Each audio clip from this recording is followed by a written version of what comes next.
6th standard மேத்தமேட்டிக்ஸில் exercise 1.4 பார்க்குறோம். பயிற்சி 1.4 அதில் கோடிட்ட இடங்களை நிரப்புக. முதல் கணக்கு வந்து 843 அருகில் உள்ள நூறின் மதிப்புன்னு கேட்குறாங்க. இந்த பயிற்சி ஃபுல்லாகவே நமக்கு வந்து மதிப்புகளை முழுமையாக்குதல், உத்தேச மதிப்பு, அருகில் உள்ள இட மதிப்புக்கு மதிப்புகளை முழுமையாக்குதல் தான் இந்த பயிற்சியில் நாம் பார்க்க போகிறோம். இப்போ 100இன் மதிப்புக்கு முழுமையாக்க சொல்லியிருக்கிறாங்க. ஸோ நம்ம கொடுத்துருக்கிற நம்பரில் இட மதிப்பை போட்டு 100 எதுன்னு ஃபஸ்ட்டு கண்டுபிடிக்கணும். இது ஒன்ஸ், இது டென்ஸ், இது ஹண்ட்ரட்ஸ். அப்போ 100 வந்து ஹண்ட்ரட்ஸ் பிளேஸில் இருக்கிற 8 தான். இதுக்கு அடுத்த நம்பர் தான் வந்து நாம் வந்து முழுமையாக்க போகிறோம். இப்போ இதுக்கு அடுத்த நம்பர் ரைட் சைடு என்ன நம்பர் இருக்குதுன்னு பார்க்குறோம். ரைட் சைடு வந்து 4 இருக்குது. இந்த 4 வந்து 5 விட சிறிய நம்பராக இருக்கிறதால நாம் வந்து இந்த இடத்துல 0 போட்டுக்க போகிறோம். இந்த 8ங்கிற நம்பரோட எதையும் நம்ம கூட்ட போகிறதில்ல. ஏன் நம்ம அப்படி செய்கிறோம் அப்படின்னு பார்த்தீங்கன்னா, ரூல் வந்து அதுதான். எந்த எண்ணை முழுமையாக்கணுமோ, இப்போ ஒரு எண் வந்து முழுமையாக்கணும் அப்படின்னா அதுக்கு வலதுபுறம் இருக்கிற நம்பரை பார்க்குறோம். அதுக்கு வலதுபுறம் இருக்கிற நம்பர் 5 அல்லது 6, 7, 8, 9 இருந்ததுன்னா முழுமையாக்க வேண்டிய நம்பரோட 1 ஆட் பண்ணிக்கிறோம். இது ஒரு ரூல். மீதியெல்லாம் 0 போட்டுடுறோம். அப்படி முழுமையாக்கப்பட வேண்டிய நம்பருக்கு வலதுபுறம் இருக்கிறது 5 இல்லாமல் 1, 2, 3, 4 இருந்ததுன்னா அப்போவும் எல்லாத்தையும் 0 போட்டுக்கிறோம். ஆனால் இந்த முழுமையாக்க வேண்டிய எண்ணோட எதையும் கூட்டக்கூடாது. என்ன இருக்குதோ அதை அப்படியே போட்டுக்கணும். இது நாம் வந்து அடுத்தடுத்த கிளாஸ்லேயும் நம்ம ப்ரீஃபாக பார்ப்போம். இதுதான் வந்து உத்தேசமாக முழுமையாக்கி சொல்கிறது அப்படின்னு சொல்லுவாங்க. இப்போ 100இன் மதிப்பை முழுமையாக்க சொல்கிறாங்க. நமக்கு 100கள் இடத்துல என்ன இருக்குது, 100 பிளேஸில் 8 இருக்குது. இதை தான் முழுமையாக்கணும். அப்போ இதுக்கு வலதுபுறம் இருக்கிற நம்பரை பார்க்கணும். 8க்கு வலதுபுறம் என்ன இருக்குது, 4. அது 5ஐ விட சிறிய நம்பர். அப்போ 8ஓட நம்ம எதையுமே கூட்ட வேண்டாம், எல்லாத்தையுமே பூஜ்ஜியமாக்கிடலாம். அப்போ இதோட ஆன்சர் வந்து 800. 800 தான். தோராயமாக என்ன மதிப்பு, 800 அப்படின்னு சொல்லணும். அதான் வந்து முழுமையாக்குதல். அதே மாதிரி ரெண்டாவது கணக்கு 756ல் 1000த்தின் மதிப்பு என்னான்னு கேட்டிருக்கிறாங்க. நமக்கு இருக்கிறதே வந்து 1, 10, 100 இருக்குது. 1000 இடத்துல எதுவுமே இல்லை. இருந்தாலும் அதுக்கு முழுமையாக்கும் போது நம்ம அதுக்கு அடுத்து ரைட் சைடு இருக்கிற 7 பார்க்குறோம். இது 5ஐ விட பெரிய நம்பர். அப்போது முன்னாடி 1 வந்து ஆட் பண்ணிக்கிறோம். முன்னாடி ஒன்றுமே இல்லை, அதோட 1 ஆட் பண்ணால் 1 தான் வரும். மீதி எல்லாமே நம்ம என்ன பண்ணுறோம், 0 போட்டுருவோம். அப்போ 756 வந்து 1000த்துக்கு முழுமையாக்கும் போது 1000 அப்படின்னு சொல்லுவோம். 756 பேர் வந்தாங்கப்பா அப்படின்னு சொல்லுவோமா, தோராயமாக ஒரு 1000 பேர் இருப்பாங்க அப்படின்னு சொல்லுவோம் இல்லையா, அதுதான் முழுமையாக்குதல். அருகில் உள்ள பெரிய மதிப்புக்கோ அல்லது அருகில் உள்ள சிறிய மதிப்புக்கோ முழுமையாக்குறது. அடுத்தது பார்த்தோன்னா 85654 இதில் வந்து 10,000த்தின் மதிப்புக்கு முழுமையாக்க சொல்கிறாங்க. அப்போ 10,000 எதுவும் நமக்கு தெரியணும். 1, 10, 100, 1000, 10,000 இதான் வந்து 10,000. அப்போ இதை தான் முழுமையாக்க சொல்லியிருக்கிறாங்க. அந்த நம்பரை கோடு போட்டுக்கிறோம். அதுக்கு அடுத்து இருக்கிற நம்பரை பார்க்குறோம் 5. முழுமையாக்க வேண்டிய நம்பருக்கு ரைட் சைடு 5ஓ அல்லது 5ஐ விட பெரிய நம்பரோ இருந்தால் முழுமையாக்க வேண்டிய நம்பரோட 1 சேர்த்துக்கணும். அப்போ இங்கே 5 இருக்குது. அப்போ இந்த நம்பரோட நம்ம 1 ஆட் பண்ணிக்கலாம். 8ஓட 1 ஆட் பண்ணால் என்ன வரும், 9. மீதி இருக்கிற 4 டிஜிட்டுக்குமே என்ன பண்ணுறோம், 0. 90,000 இதுக்கு வந்து ஆன்சர். அடுத்தது பார்த்தோன்னா சரியா தவறா. அதில் முதல் கணக்கு பாருங்களேன். 8567 என்பது 8600க்கு அருகில் உள்ள 10க்கு முழுமைப்படுத்தப்பட்டுள்ளதுன்னு சொல்கிறாங்க. அதாவது 10வது இடத்துக்கு முழுமைப்படுத்தியிருக்கிறத அவங்க ஸ்டேட்மெண்ட் கொடுத்துருக்குறாங்க. இப்போ நம்ம இடமதிப்பு பார்த்தோன்னா 1, 10, 100, 1000. இந்த இடமதிப்பில் 10க்கு தான் முழுமைப்படுத்தியிருக்கிறதா அவங்க சொல்கிறாங்க. 10வது பிளேஸில் என்ன இருக்குது, 6 இருக்குது. 10th பிளேஸில் 6 இருக்குது. அப்போ இதுக்கு முழுமைப்படுத்தினாங்கன்னா இதுக்கு வலதுபுறம் இருக்கிற நம்பர் தான் நம்ம பார்க்கணும். அங்கே 7 இருக்குது, 5ஐ விட பெரிய எண். அப்போ 6ஓட 1 சேர்த்து 8 அப்படியே இருக்கும், 5 அப்படியே இருக்கும். இதுக்கு தான் முழுமைப்படுத்தியிருக்கிறதா ஸ்டேட்மெண்ட்டில் இருக்குது. அப்போ இதுக்கு வலதுபுறம் இருக்கிறது 7, 5ஐ விட பெரிய எண். அப்போ 6ஓட 1 சேர்ப்போம். 6 + 1 7. இதுக்கு வந்து 0 போட்டுருவோம். 10க்கு முழுமைப்படுத்தியிருந்தாங்கன்னா இந்த எண் தான் கிடைக்கணும். இதுதான் சரியான பதில். ஆனால் அவங்க 8600 வந்திருக்கு, 10க்கு முழுமைப்படுத்தியிருக்கோன்னு சொல்கிறாங்க. அப்போ இது தவறான ஸ்டேட்மெண்ட். இதுக்கு பதில் வந்து தவறு. அடுத்த சரியாக தவறாக பார்த்தோன்னா 139 ஆனது 100 என அருகில் உள்ள 100க்கு முழுமைப்படுத்தப்பட்டுள்ளது அப்படின்னு சொல்லியிருக்கிறாங்க. 100கள் இடத்துக்கு முழுமைப்படுத்தியிருக்கிறதா சொல்லியிருக்கிறாங்க. ஒன்ஸ், டென்ஸ், ஹண்ட்ரட்ஸ், 100 பிளேஸில் 1 தான் இருக்குது. அப்போ இதுக்கு தான் முழுமைப்படுத்தியிருக்கணும். இதுக்கு ரைட் சைடு இருக்க நம்பரை பார்த்தா 3, 5ஐ விட சிறிய எண். அப்போ முழுமைப்படுத்தப்பட வேண்டிய எண்ணோட எதுவுமே நம்ம கூட்ட முடியாது, அதை அப்படியே போட்டுக்க வேண்டியதான். மிச்சம் எல்லாத்தையுமே 0 போட்டுக்கணும். அப்போ அருகில் உள்ள 100க்கு முழுமைப்படுத்தினா நமக்கு 100 தான் கிடைக்குது. இந்த ஸ்டேட்மெண்ட் சரி. இதோட பதில் வந்து சரி. மூணாவது பார்க்குறோம், சரியா தவறால. 1,70,51,972 ஆனது 1,70,00,000 என ஆக்கப்பட்டுள்ளது, லட்சத்திற்கு முழுமைப்படுத்தப்பட்டுள்ளது அப்படின்ற ஸ்டேட்மெண்ட் கொடுத்துருக்குறாங்க. அப்போ லட்சம் என்ற இடமதிப்பு எதுன்னு நாம் ஃபஸ்ட்டு கண்டுபிடிக்கணும். அப்போ நம்ம இடமதிப்பு போடணும். 1, 10, 100, 1000, 10,000, லட்சம். அப்போ இதுதான் வந்து லட்சம் இடமதிப்பில் இருக்குது. 0 இருக்குது லட்சம் இடமதிப்பில். அப்போ லட்சத்திற்கு முழுமைப்படுத்தினாங்கன்னா இதை தான் முழுமைப்படுத்தியிருக்கிறாங்க. இதுக்கு அடுத்து இருக்கிற நம்பரை நம்ம பார்க்கணும். 5 இருக்குது. அப்போ 5 இருந்தால் நம்ம முழுமைப்படுத்தப்பட வேண்டிய எண்ணோட என்ன செய்யலாம், 1 கூட்டிக்கலாம். அப்போ இதை எப்படி நம்ம முழுமைப்படுத்தலாம், 1 அப்படியே வந்துடும், 7 அப்படியே வந்துடும். லட்சத்துக்கு முழுமைப்படுத்துகிறாங்க, அதுக்கு ரைட் சைடு பார்த்தா 5. அப்போ இதோட 1 சேர்க்குறோம், 0வோட 1 சேர்த்தோன்னா 1 தான் வரும். மீதி இருக்கிற எல்லா பிளேஸ்மெண்ட்டுமே 0 போட்டுக்கிறோம். ஸோ லட்சத்திற்கு முழுமைப்படுத்தியிருந்தாங்கன்னா இந்த எண் தான் வந்திருக்கணும். ஆனால் அவங்க என்ன சொல்கிறாங்க, லட்சத்திற்கு முழுமைப்படுத்தி இந்த எண் வந்துச்சுன்றாங்க. அப்போ இந்த ஸ்டேட்மெண்ட் வந்து என்னது, தவறு. மூணாவது கணக்கு பார்க்கலாம். பின்வரும் எண்களை கீழ்கண்ட இடமதிப்புகளுக்கு முழுமைப்படுத்துக அப்படின்னு கொடுத்துருக்குறாங்க. ஃபஸ்ட்டு கணக்கு பார்த்தோம்னா 4065 அப்படின்னு கொடுத்துருக்குறாங்க. 100கள் இடத்துக்கு முழுமைப்படுத்தணும். அப்போ நம்ம இடமதிப்பை சரியாக போட்டு 100கள் இடத்தை கண்டுபிடிக்கணும். நமக்கு எல்லாத்துக்குமே இடமதிப்பு தெரிஞ்சால் தான் கணக்கே நாம் வந்து சரியாக போட முடியும். அப்போ இதில் இடமதிப்பு எழுதுவோம். 1, 10, 100, 1000. நான் என்னோடய ஸ்டூடெண்ட்டுக்கே அதான் சொல்லுவேன், எந்த நம்பரை நீங்கள் பார்த்தாலும் உடனடியாக இடமதிப்பு எழுதி பழகிட்டிங்கன்னா அந்த நம்பரை எளிமையாக படிக்கலாம். ஸோ இதில் அந்த நம்பர் இடமதிப்பு எழுதிட்டோம். அவங்க வந்து 100கள் இடத்துக்கு முழுமையாக்க சொல்லியிருக்கிறாங்க. 100கள் இடத்துல நமக்கு என்ன இருக்குது, 0 இருக்குது. 100கள் இடத்துல நமக்கு 0 இருக்குது. அப்போ இதை தான் முழுமையாக்கணும். அப்போ இதுக்கு வலதுபுறம் இருக்கிற நம்பரை தான் நம்ம பார்க்கணும். வலதுபுறம் என்ன நம்பர் இருக்குது, 6 இருக்குது. 5ஐ விட பெரிய நம்பர். 5 அல்லது 5ஐ விட பெரிய நம்பராக இருந்தால் என்ன செய்யலாம், முழுமைப்படுத்தப்பட வேண்டிய எண்ணோட 1 கூட்டிக்கலாம். அப்போ 0வோட 1 கூட்டினோம்னா நமக்கு என்ன வரும், 1 வரும். அப்போ அதை அப்படியே திரும்ப எழுதிக்கலாம். ஐ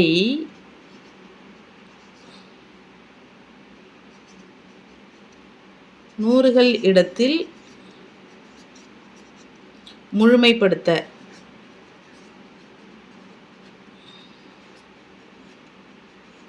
என்ன வருது, 4 அப்படியே இருக்கும். முழுமைப்படுத்தப்பட வேண்டியது 0 தான். அதுக்கு வலதுபுறம் இருக்க எண்ணை பார்த்தோம், அது 6ஆம் நம்பர், 5ஐ விட பெரிய நம்பர். அப்போ முழுமைப்படுத்தப்பட வேண்டிய எண்ணோட 1 கூட்டிக்கலாம். அப்போ 0வோட 1 கூட்டினோம்னா 1 வரும். மீதி இருக்கிற 2 இலக்கங்களுக்கும் 0 போட்டுக்கணும். என்ற எண் கிடைக்கும். 4100 என்ற எண் கிடைக்கும். ஸ்டேட்மெண்ட்டாக முடிஞ்சால் எழுதிக்கோங்க, இல்லைனா வெறும் எண் மட்டும் போட்டால் போதும். நம்ம எப்படி செஞ்சோன்றதை புரிஞ்சுக்கிட்டாலே போதுமானது. இரண்டாவது கணக்கு 44,555 என்ற எண்ணை வந்து ஆயிரங்கள் இடத்துக்கு முழுமைப்படுத்த சொல்லியிருக்காங்க. அப்போ ஆயிரங்கள் இடம் எதுன்னு கண்டுபிடிக்கணும். 1, 10, 100, 1000, 10,000. அப்போ ஆயிரங்கள் இடத்துல என்ன இருக்குது, 4 இருக்குது. அப்போ இந்த இடத்துக்கு முழுமைப்படுத்துகிறோம். இது முழுமைப்படுத்தப்பட வேண்டிய இடம். அப்போ இதுக்கு வலதுபுறம் இருக்கிற நம்பரை பார்க்கணும். 5 இருக்குது. அப்போ 5 இருந்தால் இந்த எண்ணோட நம்ம என்ன செஞ்சுக்கலாம், 1 வந்து கூட்டிக்கலாம். அப்போ நமக்கு என்ன பதில் கிடைக்கும், இந்த 4 அப்படியே வந்துடும். இதோட 1 கூட்டுறதால 4 + 1 5. மீதி இருக்கிற எல்லா இலக்கங்களும் என்ன போட்டுருவோம், 0. அப்போ ஆன்சர் வந்து 45,000. மூணாவது சம் பார்க்கலாம். 86,943 10,000 இடத்துக்கு முழுமையாக்க சொல்லியிருக்கிறாங்க. அப்போ இடமதிப்பை எழுதிப்போம். 1, 10, 100, 1000, 10,000. அப்போ எது 10,000 இடத்துல இருக்குது, 8. இது வந்து ஒரு 4 படிநிலையில் போடுவாங்க. முழுமைப்படுத்தப்பட வேண்டிய இலக்கம் அப்படின்னு எழுதி 86,943. எதை முழுமைப்படுத்தணும், 10,000 எடுத்து தான் முழுமைப்படுத்தணும். அதற்கு அருகில் உள்ள வலப்பக்கம் உள்ள எண் எது அப்படின்னு போட்டு, அதுக்கு வலப்பக்கம் உள்ள எண் எது, இப்போ 8 முழுமைப்படுத்தணும். அதுக்கு வலப்பக்கம் 6 இருக்குது. அப்போ மூணாவது ஸ்டெப் என்ன வருது? வலப்பக்கம் உள்ள எண் 5 அல்லது 5ஐ விட அதிகமாக இருந்தால் முழுமைப்படுத்தப்பட வேண்டிய எண்ணுடன் 1ஐ சேர்க்கவும். இங்கே நமக்கு 5ஐ விட பெரிய எண் 6 தான் இருக்குது. அப்போ முழுமைப்படுத்தப்பட வேண்டிய எண்ணோட 1 கூட்டணும். அப்போ 8 கூட 1 கூட்டினோன்னா நமக்கு என்ன வருது? 9 வருது. மீதி இருக்கிற இலக்கங்களுக்கு 0 போட்டுக்கணும். 1 2 3 4 இலக்கங்களுக்கு 4 0 போட்டுக்கணும். அப்போ முழுமைப்படுத்தப்பட்ட எண் 90,000. இந்த மாதிரி 4 ஸ்டெப்ஸ் வருது. புக்கில் கொடுத்துருக்குறாங்க எக்ஸாம்பிளில். அந்த ஸ்டெப்ஸ் எழுதிக்கலாம், இல்லை ஜஸ்ட் அண்டர்ஸ்டாண்ட் பண்ணியும் நீங்கள் போடுறதுனாலும் போட்டுக்கலாம். அடுத்த கணக்கு 50,81,739 அப்படிங்கிற எண்ணை லட்சத்துக்கு முழுமை செய்யணும். அப்போ லட்சம் எது நமக்கு தெரியணும். அப்போ இடமதிப்பு எழுதுகிறோம். 1 10 100 1000 10,000 லட்சம் 10 லட்சம். அப்போ லட்சம் என்ற இடமதிப்பில் என்ன இருக்குன்னா 0 இருக்குது. இதுக்கு தான் முழுமைப்படுத்த சொல்கிறாங்க. லட்சம் இடமதிப்புக்கு முழுமைப்படுத்த சொல்கிறாங்க. அப்போ முழுமைப்படுத்தப்பட வேண்டிய இடத்துக்கு வலது பக்கம் இருக்கிற எண் 8. 8ன்றது 5ஐ விட பெரிய எண். அப்போ நம்ம முழுமைப்படுத்தப்பட வேண்டிய எண்ணோட 1 கூட்டிக்கலாம். அப்போ 0தோட 1 கூட்டினோம்னா நமக்கு என்ன கிடைக்கும்? 1 கிடைக்கும். அப்படியே ரீரைட் பண்ணிக்கலாம். 5 இதோட 1 கூட்டும் பொழுது 1 கிடைக்கும். மீதி இருக்கிற இலக்கங்களுக்காக நம்ம என்ன செய்கிறோம்? 0 போட்டுடுறோம். இந்த எண்ணை முழுமைப்படுத்தும் போது லட்சம் இடமதிப்புக்கு இந்த எண்ணை முழுமைப்படுத்தும் போது 51 லட்சம் கிடைக்குது. இதுதான் ஆன்சர். 5th சம் பார்த்தோம்னா 33,75,98,482 அப்படிங்கிற என் நம்பரை 10கள் இடமதிப்புக்கு முழுமைப்படுத்த சொல்லியிருக்கிறாங்க. இதில் 1 10 இதான் 10வது இடத்துல இருக்குது. அப்போ இதை முழுமைப்படுத்துகிறோம். இதுக்கு வலதுபுறம் இருக்கிற நம்பரை பார்க்குறோம். வலதுபுறம் 2ஆம் நம்பர் இருக்குது. 5ஐ விட சிறிய நம்பர். அப்போ முழுமைப்படுத்தப்பட வேண்டிய எண்ணோட எதையுமே நம்ம என்ன செய்ய வேணாம்? கூட்டவே வேண்டாம். உள்ளது உள்ளபடியே எழுதிக்கலாம். கடைசி இந்த இலக்கத்தை மட்டும் 0 ஆக்கிக்கலாம். அப்போ அப்படியே திரும்ப ரீரைட் பண்ணிடுவோம். 33 75 98. முழுமைப்படுத்தப்பட வேண்டிய எண்ணுக்கு வலதுபுறம் இருக்கிற நம்பரை பார்க்குறோம். 5ஐ விட சிறிய நம்பராக இருக்குது. அப்போ முழுமையாக்க வேண்டிய நம்பரோட எதையும் நம்ம கூட்ட வேணாம். அதை அப்படியே எழுதிக்கலாம். அடுத்து பின்வரும் இலக்கங்களுக்கு 0 போட்டுக்கலாம். 10கள் இடத்துக்கு முழுமையாக்கியாச்சு. இதுதான் ஆன்சர். கணக்கு எண் 4 பார்க்குறோம். 1,57,826 மற்றும் 32,469 கூட்டலை 10,000க்கு முழுமையாக்கி உத்தேச மதிப்பு காண்க அப்படின்னு கொடுத்துருக்குறாங்க. உத்தேச மதிப்பு தான் நமக்கு அந்த ரவுண்ட் பண்ணுறதே உத்தேச மதிப்பு தான். முழுமையாக்குதல் அப்படின்றது எங்கே கொடுத்துருக்குறாங்கன்னா 10,000 இடமதிப்பு கொடுத்துருக்குறாங்க. ஃபஸ்ட்டு நம்ம இது ரெண்டையும் கூட்டிக்கணும். அந்த செயல்பாடு முதல்ல செஞ்சுருவோம். 1 10 100 1000 10,000 லட்சம் இடமதிப்பை எழுதிடுவோம். அதே மாதிரி இந்த நம்பர்லேயும் எழுதிடுவோம். 1 10 100 1000 10,000 லட்சம். 1 10 100 1000 10,000 இடமதிப்பை எழுதின பிறகு அந்தந்த இடமதிப்புக்கு நேராக அந்த நம்பரை எடுத்து எழுதிக்கிறோம். ஃபஸ்ட்டு இந்த நம்பரை எழுதி கூட்டிடுவோம். லட்சத்தில் 1ஆம் நம்பர் இருக்குது, 10,000ல் 5 இருக்குது, 1000ல் 7 இருக்குது, 100களில் 8 இருக்குது, 10ல் 2 இருக்குது, 1ல் 6 இருக்குது. இந்த நம்பரை கரெக்டாக அந்த இடமதிப்புக்கு ஏற்ற மாதிரி போட்டால் தான் கூட்டல் செய்யும் போது நமக்கு விடை வந்து கரெக்டாக வரும். அதே மாதிரி இதையும் எழுதுகிறோம். எப்போவுமே நம்ம நம்பர் எழுதும்போது ஒன்றுகள்லேருந்து தான் எழுதணும். சரியா? இது ஃபஸ்ட் டைம் வந்து நான் தப்பாக எழுதியிருக்கேன். ஒன்றுகள்லேருந்து தான் எழுதணும். அந்தந்த இடமதிப்புக்கு நேராக கரெக்டாக எழுதணும். 1களில் 9 இருக்குது. இந்த நம்பரை கீழே போட்டுக்கிறோம். 10களில் 6 இருக்குது. 100ல் வந்து 4 இருக்குது. 1000ல் 2 இருக்குது. 10,000ல் 3 இருக்குது. இப்போது அந்தந்த இடமதிப்புக்கு நேராக நம்ம வந்து நம்பரை வந்து என்ன செஞ்சிட்டோம்? எழுதிட்டோம். இப்போ இது என்ன செய்ய போகிறோம்? கூட்ட போகிறோம். கூட்டலாக இருந்தாலும் எதாக இருந்தாலும் கழித்தலாக இருந்தாலும் ஒன்றுகள்லேருந்து தான் செய்யணும். இப்போ 6ஐயும் 9ஐயும் கூட்டினோன்னா 15. 15க்கு 5 கேரி 1 வரும். 6 2 8 8 1 9. 8 4 12. 12க்கு 2 கேரி 1 வரும். 7 2 9. 9 1 10. 10க்கு 0 கேரி 1 வரும். 5 3 8 8 1 9. இந்த 1 அப்படியே வந்துடும். இதுதான் வந்து ஆன்சர். 1,90,295 அப்படின்றது ஆன்சர். இப்போ இதை என்ன பண்ணுறாங்க? 10,000க்கு முழுமையாக்கணும்னு சொல்கிறாங்க. அப்போ இதுலேயும் வந்து நம்ம இடமதிப்பை எழுதுகிறோம். இந்த ஆன்சரில் இடமதிப்பு எழுதணும்னா 1 10 100 1000 10,000 லட்சம். அவங்க என்ன சொல்லியிருக்கிறாங்க 10,000க்கு, இதில் எது 10,000 இடத்துல இருக்குது 9. அப்போ இதை தான் முழுமையாக்க சொல்லியிருக்கிறாங்க. எப்போவுமே முழுமையாக்க வேண்டிய எண்ணுக்கு வலதுபுறம் இருக்கிற எண்ணை பார்க்குறோம். அது 5 5 விட அதிகமாக 5 விட குறைவான்னு பார்க்குறோம். 5 விட குறைவு. அப்போ இந்த நம்பரோட எதையும் நம்ம சேர்க்க வேணாம், எல்லா இலக்கங்களையும் பூஜ்ஜியமாக்கிடலாம். அப்போ இந்த எண்ணை வந்து 10,000க்கு முழுமையாக்கும் போது என்ன கிடைக்குது, முழுமையாக்கப்பட வேண்டிய எண் இது தான் எழுதிட்டோம். இதுக்கு வலதுபுறம் இருக்கிற எண் 0. அதனால் இதோட எதையும் கூட்ட வேண்டாம், மீதி இருக்கிற அனைத்து இலக்கங்களையும் பூஜ்ஜியமாக்கிடலாம். ஸோ இப்போ முழுமைப்படுத்தப்பட்ட மதிப்பு வந்து 1,90,000. இதுதான் வந்து ஆன்சர். உத்தேச மதிப்பு அப்படின்னு கூட போட்டுக்கலாம். ஆன்சர். கணக்கு எண் 5 பார்க்குறோம். ஒவ்வொரு எண்ணையும் அருகிலுள்ள 100க்கு முழுமைப்படுத்துக அப்படின்னு கொடுத்துருக்குறாங்க. ஃபஸ்ட்டு கணக்கு பாருங்கள், 8,074 கூட்டல் 4,178. இது ரெண்டையும் கூட்டி அதன் பிறகு வர ஆன்சரை 100க்கு முழுமைப்படுத்தணும். ஃபஸ்ட்டு நம்ம கூட்டிடுவோம். இதுலேயும் 4 இலக்கங்கள் இருக்குது, இதுலேயும் 4 இலக்கங்கள் இருக்குது. நேரடியாக அப்படியே போட்டு கூட்டிக்கலாம்.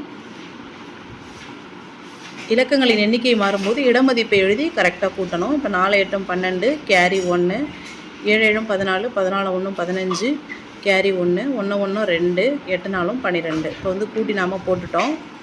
கூட்டின பிறகு இதுதான் வந்து ஆன்சர். இதை வந்து என்ன சொல்கிறாங்க, 100க்கு முழுமைப்படுத்த சொல்கிறாங்க. அப்போ இதில் எது 100ன்னு நம்ம கண்டுபிடிக்கிறோம். 1 10 100. அப்போ 100களை முழுமைப்படுத்த சொல்கிறாங்க. இதுதான் 100. இதை தான் முழுமைப்படுத்தணும். முழுமைப்படுத்த வேண்டிய எண்ணுக்கு வலதுபுறம் இருக்கிற எண்ணை பார்த்தா 5. அப்போ முழுமைப்படுத்த வேண்டிய எண்ணோட நம்ம வந்து 1 என்ன செஞ்சுக்கலாம், கூட்டிக்கலாம். அப்போ 2ஓட 1 கூட்டி எழுத போகிறோம். இப்போ 1, இந்த 1 அப்படியே வந்துடும், இந்த 2 அப்படியே வந்துடும். இந்த 2ஓட 1 ஆட் பண்ணும்பொழுது 3. மற்ற இலக்கங்களை பூஜ்ஜியமாக்கணும்.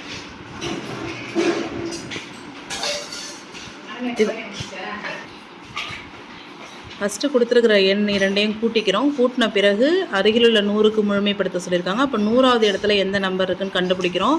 அந்த முழுமைப்படுத்தப்பட வேண்டிய எண்ணுக்கு பக்கத்தில் இருக்க எண்ணை பார்த்தா அது வந்து 5 இருக்குது. அப்போ முழுமைப்படுத்தப்பட வேண்டிய எண்ணோட என்ன செய்யணும், ஒரு நம்பரை கூட்டிக்கிறோம். அப்போ 2ஓட 1 கூட்டினோம்னா 3 வந்துடும்.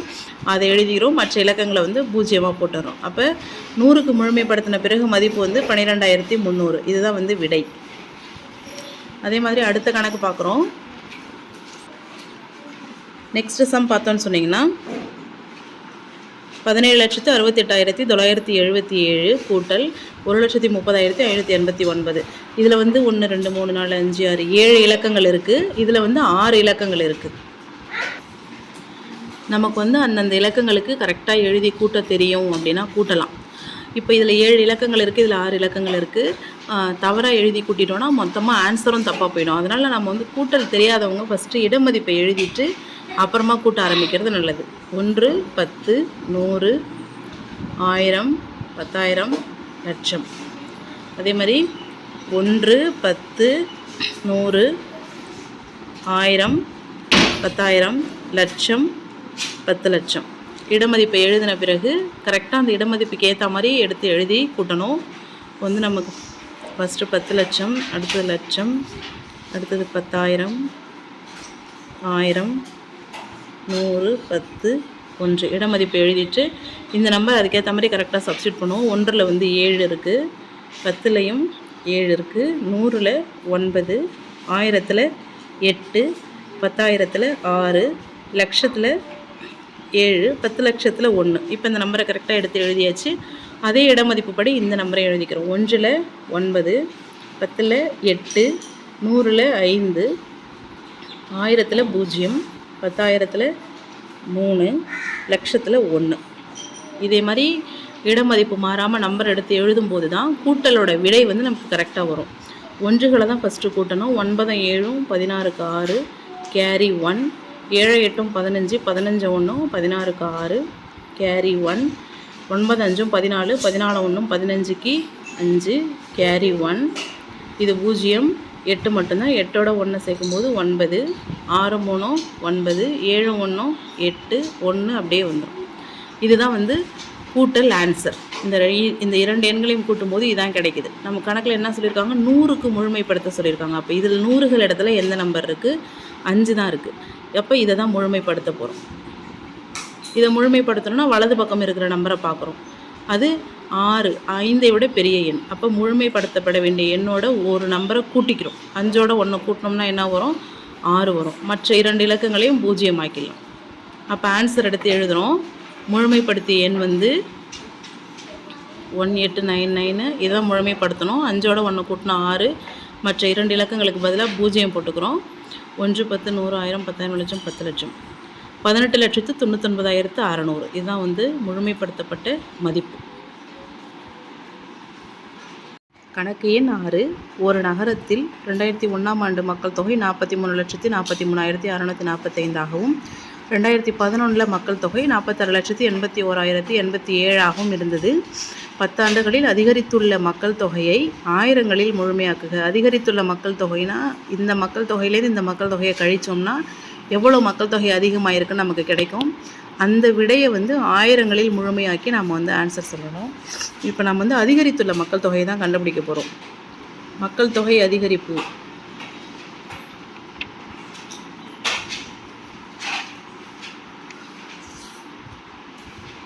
என்னென்னா 2011ஆம் ஆண்டுலேருந்து 2001ஆம் ஆண்டு மக்கள் தொகையை கழிக்க போகிறோம். இப்போ 2011ஆம் ஆண்டு மக்கள் தொகை 46,81,087 மக்கள். இலக்கங்களின் எண்ணிக்கையெல்லாம் சமமாக இருக்குது. அதே மாதிரி இடமதிப்பும் கரெக்டாக இருக்கும். அதனால் அப்படியே எழுதிக்கலாம். 2001ஆம் ஆண்டின் மக்கள் தொகை வந்து 43,43,645. இதை வந்து என்ன செய்கிறோம்? கழிக்கிறோம். சரிதானா? இப்போ ஒன்றுகள்லேருந்து தான் கழிக்கிறோம். 7ல் 5 போயிடுச்சுன்னா 2, 8ல் 4 போயிடுச்சுன்னா 4, 0 இங்கேருந்து ஒன்று பாரோ பண்ணும்போது 10, 10ல் 6 போயிடுச்சுன்னா 4, இங்கே வந்து 0 இருக்கும். இங்கேருந்து ஒன்று லென் பண்ணும்போது 10, 10ல் 3 போயிடுச்சுன்னா 7, இங்கே 7 தான் இருக்கும். 7ல் 4 போயிடுச்சுன்னா 3, இங்கே 6ல் 3 போயிடுச்சுன்னா 3. அதிகரித்துள்ள மக்கள் தொகை 3,37,442 பேர் வந்து அதிகமாக இருக்கிறாங்க. இதுதான் வந்து அதிகரித்துள்ள மக்கள் தொகை. இப்போ இதை என்ன சொல்லியிருக்கிறாங்க? ஆயிரங்களில் முழுமையாக்குங்கன்னு சொல்லியிருக்கிறாங்க. நம்ம அதிகரித்துள்ள மக்கள் தொகையை எழுதிக்கலாம். அதிகரித்துள்ள மக்கள் தொகை பார்த்தோன்னா 3,37,442. கணக்கில் வந்து நம்ம ஆயிரங்களில் வந்து முழுமைப்படுத்த சொல்லி கேட்டிருக்கிறாங்க. அப்போ இதில் எது ஆயிரங்கள் இடத்துல இருக்குதுன்னு பார்த்தோன்னா 1 10 100 1000. ஆயிரங்கள் இடத்துல வந்து 7ஆம் நம்பர் தான் இருக்குது. இதை தான் வந்து முழுமைப்படுத்த போகிறோம். இதுக்கு வலதுபுறம் இருக்க நம்பரை பார்த்தோன்னா 5ஐ விட சிறிய நம்பர்.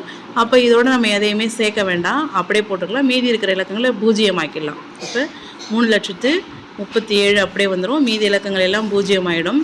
இப்போ ஆயிரங்களில் முழுமைப்படுத்தும் போது அதிகரித்துள்ள மக்கள் தொகை வந்து 3,37,000. இதுதான் வந்து ஆன்சர். ஸோ இந்த கணக்கோடு இந்த பயிற்சி முழுமையாக முடிஞ்சிச்சு. அடுத்த பயிற்சி அடுத்த வீடியோவில் பார்க்கலாம்.